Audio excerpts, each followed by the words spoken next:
Good morning बच्चों, मैं श्रीमती ऋतु Arora civics की क्लास में आप सभी का स्वागत करती हूँ।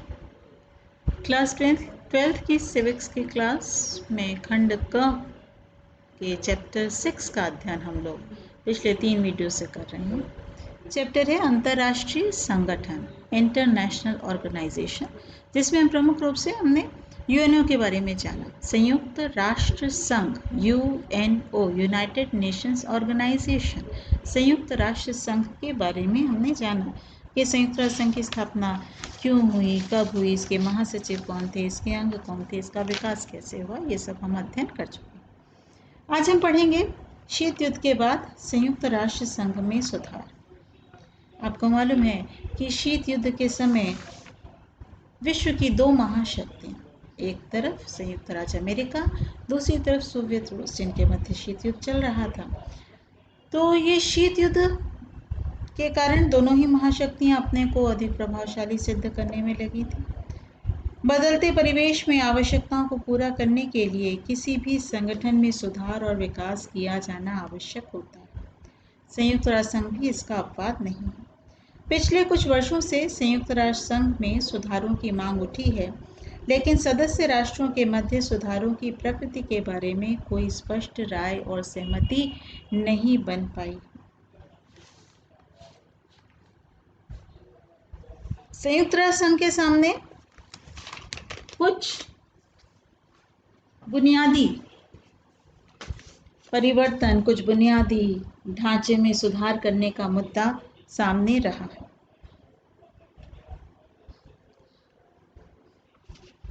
पिछले 73 वर्षों में अंतर्राष्ट्रीय परिस्थितियों और अंतर्राष्ट्रीय राजनीति क्रांतिकारी रूप से बदली है और वैज्ञानिक एवं तकनीकी प्रगति ने राज्यों के आपसी संबंधों एवं कूटनीतिक कार्यों आदि में महत्वपूर्ण परिवर्तन ला दिया है। संयुक्त राष्ट्र संघ के सदस्य देशों की संख्या वर्तमान में 193 है। परिवर्तित परिवेश में समय की आवश्यकताओं को पूरा करने के लिए किसी भी संगठन में सुधार की मांग का आना अत्यंत आवश्यक है। वर्तमान में संयुक्त राष्ट्र संघ विश्व की प्रमुख अंतर्राष्ट्रीय संगठन बन चुका है। 1945 के इस चार्टर के लागू होने के समय अमेरिकी राष्ट्रपति ट्रूमैन ने यह आशा की थी कि हमारे संविधान की तरह यह चार्टर भी समय बीतने के साथ विकसित होगा और उसके स्वरूप में निखार आएगा। कोई भी समझदार व्यक्ति यह दावा नहीं करता कि यह अंतिम और पूरी तरीके से दोष रहित दस्तावेज है और इसमें सुधार की कोई आवश्यकता नहीं है। अभी तक पूरी बैठकों में सोवियत संघ की अनुपस्थिति को निषेधाधिकार न मानना और फिलिस्तीनी मुक्ति मोर्चे के प्रतिनिधियों को महासभा की बैठकों की कार्यवाही में दर्शक स्तर पर भाग लेने की छूट द्वारा समयानुकूल विकसित होने का लक्षण अवश्य प्रकट करता है, लेकिन समय की आवश्यकताओं के अनुरूप उसमें संशोधन नहीं हो सके हैं। यह पूरी तरीके से बात अभी भी सही है। इसी कारण पिछले अनेक वर्षों से संयुक्त राष्ट्र संघ के चार्टर में सुधार की मांग बराबर उठती रही है। हाल ही के वर्षों में इस संस्था में संशोधन की मांग ने जोर पकड़ा। यद्यपि महाशक्ति इस संशोधन की मांगों के प्रति पूरी तरीके से उदासीन रही, क्योंकि उसकी सोच यही है कि मूल चार्टर में अंतर्राष्ट्रीय शांति, सहयोग और सुरक्षा बनाए रखने के लिए महाशक्तियों द्वारा आपसी सहमति और सहयोग पर जो बल दिया गया है वह चार्टर में संशोधन करने से बिगड़ जाएगा। 31 जनवरी 1992 को सुरक्षा परिषद में शामिल देशों के अध्यक्षों की बैठक हुई थी। तभी से संयुक्त राष्ट्र के पुनर्गठन अथवा चार्टर में संशोधन को लेकर के विश्व स्तरीय बहस भी जारी है। इस में कहा गया कि सुरक्षा परिषद में अस्थायी सदस्यों की संख्या बच्चों अभी पहले 6 थी, 6 से बढ़ा करके 10 कर दी गई है। अब 15 करने का प्रस्ताव रखा गया है और जो स्थायी सदस्य हैं उनकी संख्या 5 से बढ़ा करके 10 करने का प्रस्ताव रखा गया।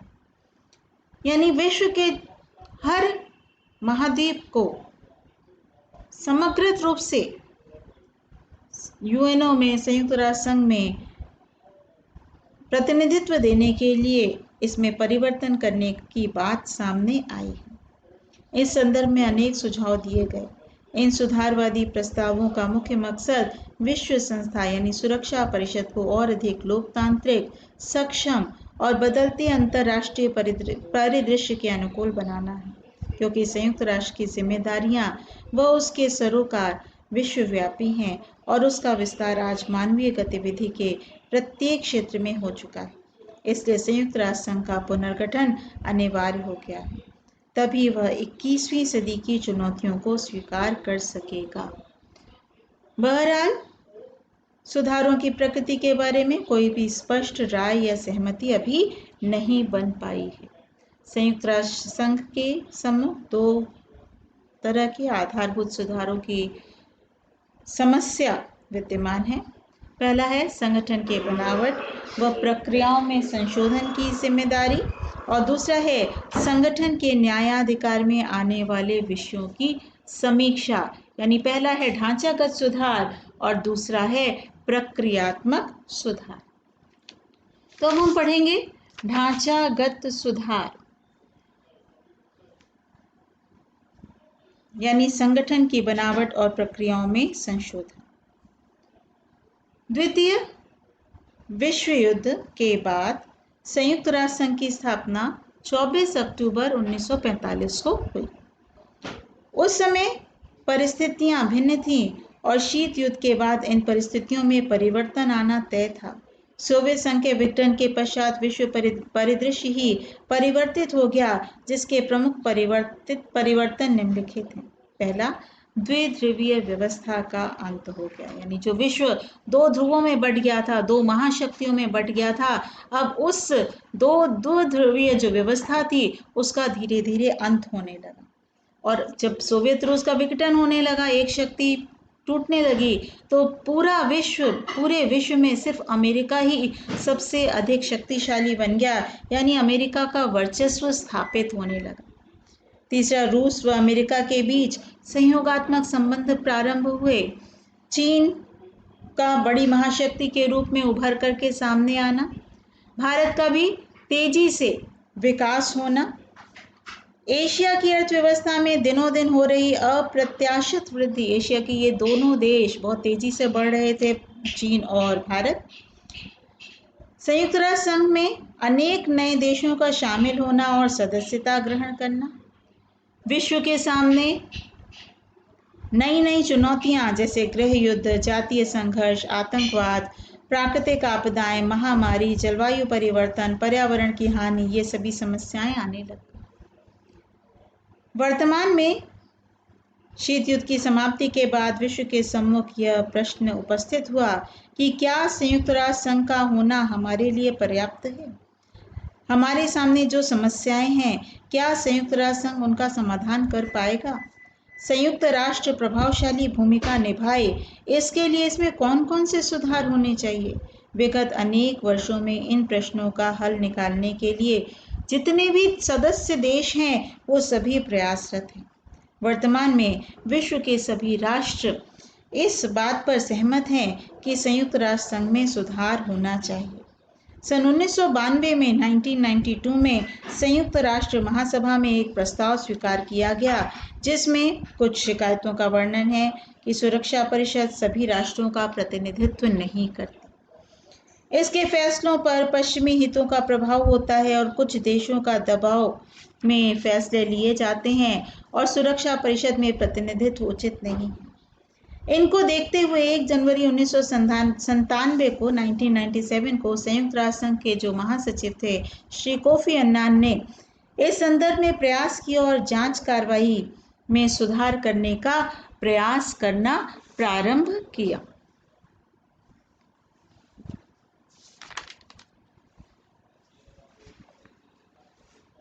इसके पश्चात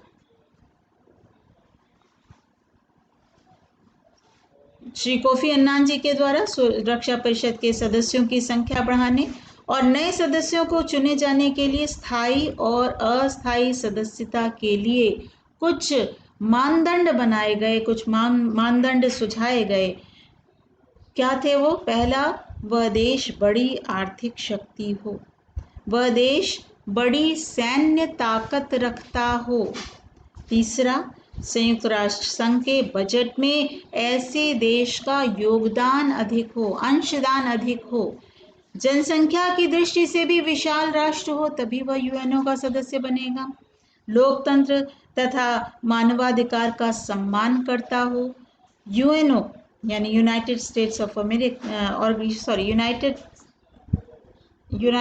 नेशंस ऑर्गेनाइजेशन अपने बजट में ऐसे देश का योगदान अधिक हो, अपने भूगोल, अर्थव्यवस्था और संस्कृति की दृष्टि से विश्व की विविधता का प्रतिनिधित्व करता हो।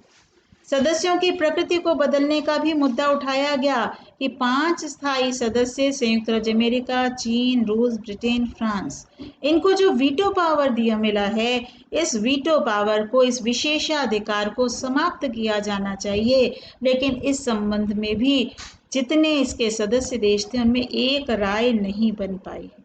संयुक्त राज्य अमेरिका और पश्चिमी देश संयुक्त राष्ट्र संघ के बजट से जुड़ी प्रक्रियाओं तथा उसके प्रशासन में सुधार चाहते। दूसरा है संगठन के न्यायाधिकार में आने वाले विषयों की समीक्षा। सुरक्षा परिषद की सदस्यता का प्रश्न एक गंभीर प्रश्न है, लेकिन इसके अतिरिक्त आज विश्व के सम्मुख अनेक विषय हैं जिनको हल करने का उत्तरदायित्व संयुक्त राष्ट्र संघ का है, जैसे सुरक्षा परिषद को अधिकार संपन्न करना, सैनिक शक्ति का गठन करना, महासभा को सही अर्थों में विचार विनिमय की संस्था बनाना आदि। वर्ष 2003 में संयुक्त राष्ट्र संघ के 60वीं वर्षगांठ को मनाने के लिए इसके सभी सदस्य देश एकत्रित हुए तथा इन सभी विषयों पर व्यापक विचार विमर्श किया गया। इस बैठक में संयुक्त राष्ट्र संघ के क्षेत्राधिकार को प्रासंगिक बनाने के लिए कुछ सुझाव दिए गए। पहला, शांति संस्थापक आयोग का गठन। दूसरा, मानवाधिकारों की गारंटी। तीसरा, मानवाधिकार परिषद की स्थापना जो 19 जून 2006 से सक्रिय भी है। चौथा, आंतरिक या घरेलू क्षेत्राधिकार का मामला, यदि कोई राष्ट्र अपने नागरिकों को अत्याचारों से बचाने में असफल हो जाए तो विश्व बिरादरी उसका उत्तरदायित्व ले। पांचवा, आज आतंकवाद विश्व के लिए खतरा विषैले सांप के रूप में ले रहा है। हर प्रकार से इस विषैले सांप अथवा आतंकवाद की निंदा और इससे मिलकर निपटने का उपाय किया जाना चाहिए। चार्टर की अधिकतर व्याख्या की जानी चाहिए। एक लोकतांत्रिक कोष का गठन किया जाना चाहिए। ट्रस्टीशिप काउंसिल को समाप्त करने पर सहमति बन गई और ट्रस्टीशिप जो काउंसिल है वो समाप्त कर भी दी गई है। तो आज चार्टर में संशोधित करके संयुक्त राष्ट्र संघ को और अधिक सुदृढ़ बनाने की आवश्यकता है, क्योंकि आज विश्व के सम्मुख दिनों दिन नई चुनौतियां आने लगी हैं।